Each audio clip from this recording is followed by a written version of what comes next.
So now, please welcome the official, non-official, non-sponsor of the Savannah Bananas, but a big fan. Please welcome John Fletcher. Well, welcome to 15 on Fridays with Fletch. And today's guest is a renowned professional bass fisherman from the Waco area.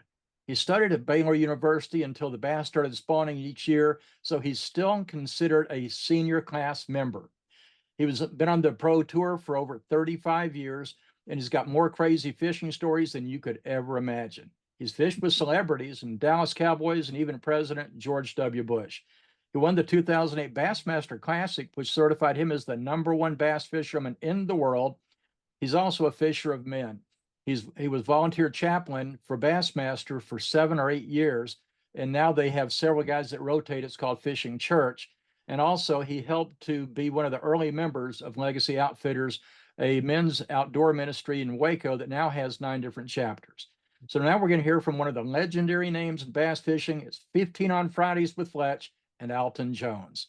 Alton, thanks so much for joining us. Hey, I'm glad to be here, John, to be on this end of the camera. Usually I'm just watching you on 15 on Fridays, but now I get to be part of it. So my bucket list is complete. Yeah, that's it. So tell me about how you got into the professional bass fishing competition. Well, I figured out early in life that fish don't talk back, and I figured that was safer than competing against people. So no, really, my granddad taught me to fish. And when I was about 7 or 8 years old, he bought me a subscription to Bassmaster magazine. And I started reading about these guys that would go out fishing and they would compare their catch. And then there was a trophy and some prize money at the end. I thought, wow, wouldn't that be cool? Because fishing was already my passion just from fishing with my granddad. And it's a longer story than 15 minutes will allow. But, it's really a story about how God worked out the circumstances of my life to allow me to pursue that, and actually called me into fishing. You introduced me as a great bass fisherman. I don't see myself that way at all. I see myself as a guy who every time I catch a bass, I know it's because God opened that fish's mouth on the other end. I'm just trying to best I can follow where he leads. Also, folks, you're going to find Alton's got a very quick wit. We were talking one time about Fellowship of Christian Athletes, FCA, and he wanted to rename it the Fellowship of Christian Anglers. And so you've always got something going on. There used to be one major bass fishing tour, and now there's several. So tell us about that. Yeah. Well, now it's Major League Fishing is arguably the #1 tour. And I won't go into the details of why we started it, but a group of top anglers, we really felt like that if we wanted to improve the sport of bass fishing and really make it better for anglers across the board, we were going to have to take the reins in our own hands and do that by ourselves. So we did that about 8 or 9 years ago with the inception of Major League Fishing's Bass Pro Tour. And it kind of started with a simple idea of what if we made fishing even more stressful, and somehow people said yes, please. Oh, that's great. Tell us about your career highlights. One of them has to be winning the Bassmaster Classic in 2008. Yeah, that was an amazing time in my life. Every competitive angler has this dream of winning the Bassmaster Classic, winning the World Championship. You don't know if you'll ever get the opportunity even to compete in it, much less win it. In fact, even now, that's been almost 20 years ago. I still have to pinch myself like twice a week, just to make sure I'm not just dreaming that actually really happened. It opened up so many doors. It was another moment where I really just, sometimes you sense God doing something and you have no control over it. And that was that's always the case for us. I really think, God, there's no accidents from the people we meet to whatever, but sometimes we get a little glimpse of it. And that was one of those times in my life where I really, really saw God allowing me to win that victory, and for hopefully for his purposes and not just for my ego. Well, I remember tracking you down. We were talking a couple times a day for a couple of days there, and you referred to the car wash at ESP. Yeah. Tell us what running you through the car wash meant. What was it? Well, that's when they take you to Bristol, Connecticut, and to the ESPN headquarters, and I was on. I'm a fisherman now. Just remember that. I'm not like Derek Jeter or Troy Aikman or somebody. And all of a sudden I'm on with Mike and Mike and First Take and just all these. You're going through all the morning shows on ESPN, and you're getting your little 5 minutes of talking there. Back then, the Bassmaster Tour was actually owned by ESPN, so it gave us some really unique opportunities as anglers to kind of act like real athletic celebrities, which we really weren't. Um, the day I won the classic, that's kind of the day I realized you can cry like a baby on TV, and somehow it's considered tough. That's good. You and I have a mutual friend, several mutual friends, but one of the most special was the late car dealer Alan Samuels, who Yeah, saw your potential and jumped in early and sponsored you. Tell us about your relationship with Alan. yeah. You say he saw my potential. Um, I think he really just wanted to give Alton Jones a chance. And the reason I say that, because he was so helpful. I mean, honestly, I would never have been able to pursue the career I did without his help early on, from a financial standpoint, because it's an expensive thing to get out there and pursue bass fishing. And I asked him one day after I had achieved success, and after believing that for a long time that he did see my potential and wanted to ride the wave and all that kind of stuff. I kind of started to realize, you know what?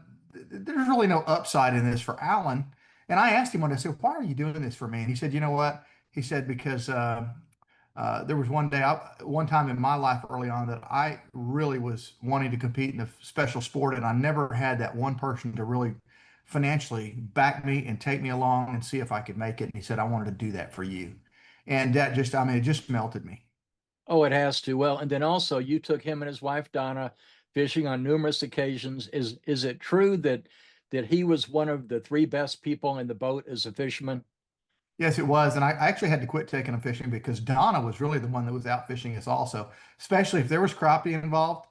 Uh, Not only would she catch more, but then she'd make me and Alan clean them. But they did let us come over for the fish fry, so it was good. But those were special times and great memories. I'll tell you one memory from one day. I was out with Alan and Donna in the boat, and we were in Richland Chambers. We went so far up the river that we got trapped by this. We went as far as you could go, and there was a log jam. I mean, you couldn't go any further. Big, huge logs. And I wanted to fish a little further up, so I literally got out on this log jam. The logs were like, solidly wedged into place. And I walked up another 10 or 15 yards. Well, I found a log that wasn't lodged. And Alan said I looked like a lumberjack. All of a sudden, that log started rolling, and I fell in the water, and I came out, and I was completely covered with fire ants. So there I am in front of his wife and everything. And I'm stripping off shirts and I'm down almost to my underwear and saying, Donna, look the other way. But I had fire ants from head to toe, and somehow never lived it down. Wow. Well, for people that don't recall exactly, Alan passed away 5 years ago, right at the start of COVID, and was one of the special people in both of our lives. The, Yes.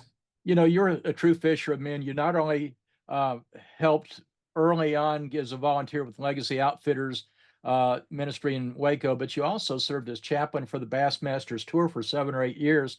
Yeah. Tell us how your faith plays a role in your life. Yeah. Well, fishing for bass is great, but fishing for people's hearts has eternal rewards, and there's no limits. And, Jesus says, Mark 1:17, come follow me and I will make you become fishers of men. So I don't, it's not like I'm out there, saying, hey, look at me, I'm a fisher of men. It's a place that God's put me in. I think that's one of the reasons he's put me in fishing is so that I would understand what it means to fish for fish, and helps me understand what it means to fish for men. But, whatever you're doing, whether it's pro bass fishing or whether you're, yeah, working at Best Buy on the Geek Squad, you really want to use the influence that God gives you with people he puts you around, just to be intentional about letting people know that, hey, what Jesus did for me, he can do for you too. Well, and when you first started chaplaining, I guess you would say, the Bassmaster Tour, the number of guys in that group was pretty small, and it grew, correct? Yeah, it did grow. We would have out of 100 guys that were on tour, we would have 50 or 60 that would attend the meetings. And it's really just for anglers and their families. What's really cool now with Fishing Church and with the modern technologies it's actually several of the anglers like Ott Defoe and Andy Montgomery, they and Mark Rose, they broadcast Fishing Church live on their social media pages. And by the end of a Sunday, by the time people go back and rewatch it, we'll have a lot of times 30 to 50,000 people that will tune in. And it's just I mean, it's all a volunteer thing. There's no budget, no nothing. It's guys standing around holding their phones, and a different angler gives a Bible-based devotional every week, and really just tries to give some truth from God's word. Well, It's really cool. And you've gotten to take some pretty high-profile people fishing, President George Bush, some Dallas Cowboys, etc. So your career has opened some doors for you, and also some relationships. Yeah, really. Fishing with the president is great until you realize the guys in the Secret Service can outcast you. But I have been amazed by the doors fishing has opened. In fact, not only did I get to fish with the president, but I got invited to the White House after winning the Classic, and I got to take my entire family, including my parents. Now, imagine my parents. So I went to Baylor for 6 years and almost graduated with them paying the bill. And so my decision to drop out of school and go fishing for a living, you can imagine how, as parents, they felt. Although they were my greatest fans. They're still, in some ways, I felt like I was letting my parents down.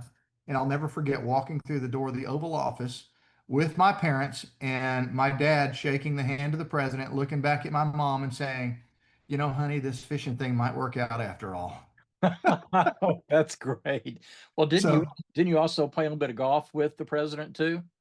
I didn't play golf, but I got to go meet with him. Charlie Peck and I got to go meet with him, the late legendary Charlie Peck.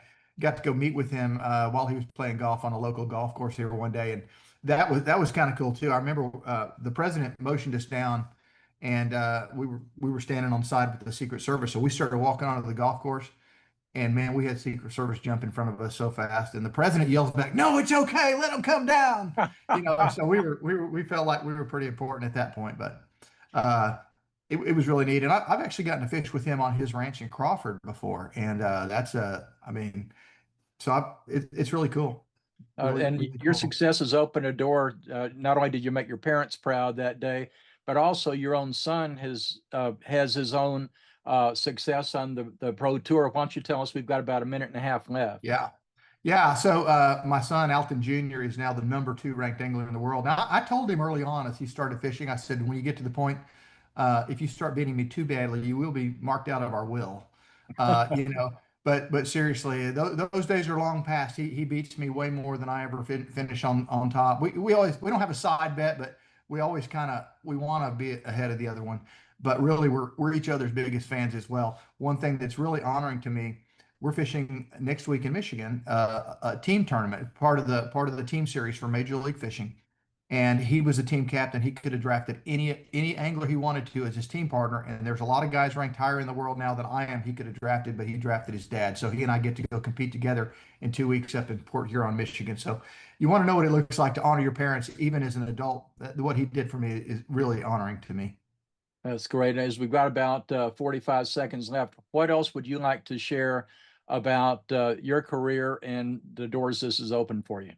Yeah, well, more than the doors it's opened for me, just it has been all God, but it's also I can't talk without mentioning Jimmy Sue, my wife, who homeschooled our children, came on the road with me for the entire time, and I mean, she launches my boat, puts me in the water every morning, pulls me out every afternoon. Yes, lady, she can back a trailer in. But her support and love, and it's just I could not have done this without her. So God has just surrounded me with a lot of people to make this possible. It's not because I'm some sort of great fisherman. Well, Alton, this is so wonderful. Thank you so much for joining us today for 15 on Fridays with Fletch. We will be having you back again because we still need to be able to talk about your success with pickleball and how you built your own pickleball court on your backyard. Absolutely. Thanks again for joining us, Alton Jones. We look forward to seeing you soon. Look forward to seeing how you and Alton Jr. win that tournament in 2 weeks. This was fun. Thank you.